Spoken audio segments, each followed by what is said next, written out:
You're watching WAFF 48 News at 10 with Margot Gray and Chief Meteorologist Brad Travis. Well, today is not only our nation's birthday. Well, 65 years ago today, we signed on the air. But we haven't always been WAFF 48 News. Check out this package from 25 years ago, as reported by former WAFF reporter Wes Torrain. It took Frank Wissenet's dream, Austin League's engineering, and the personalities of Bob Gleason and Jerry Griggs to bring television to the Tennessee Valley.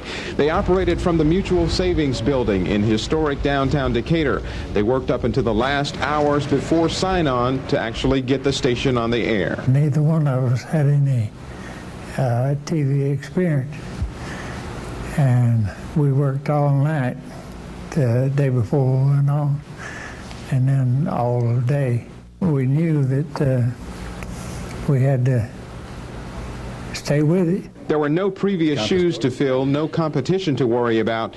These four men set the pace for other broadcasters to follow. Bob and I were just talking about some of the pranks we used to pull on each other. Bob had to wear a gooseneck, mic, a collar around his neck, holding the mic. And I took the cord while he was on the air, and I started pulling that cord. I jerked it, and Bob would go. Owner Frank Wissenet says many hours of hard work went into the station.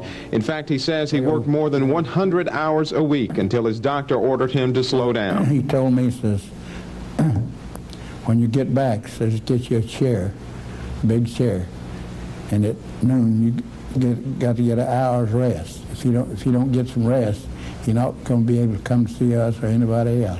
The Benny Carl Show, an afternoon children's program, was a big hit for the station. And people say he's a clown, he's a goof, he's a nut.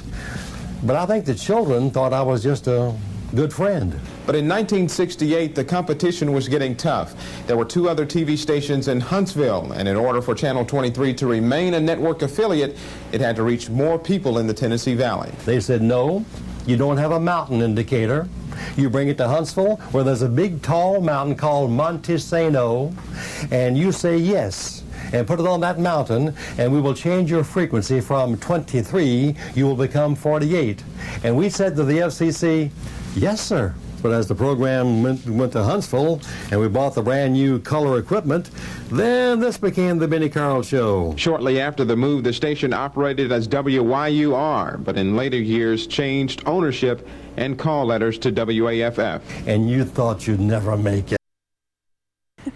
WYUR. It doesn't really roll off the tongue so roll easy. Off the tongue, but WAFF is not that great either. It's kind of a mouthful from time to time.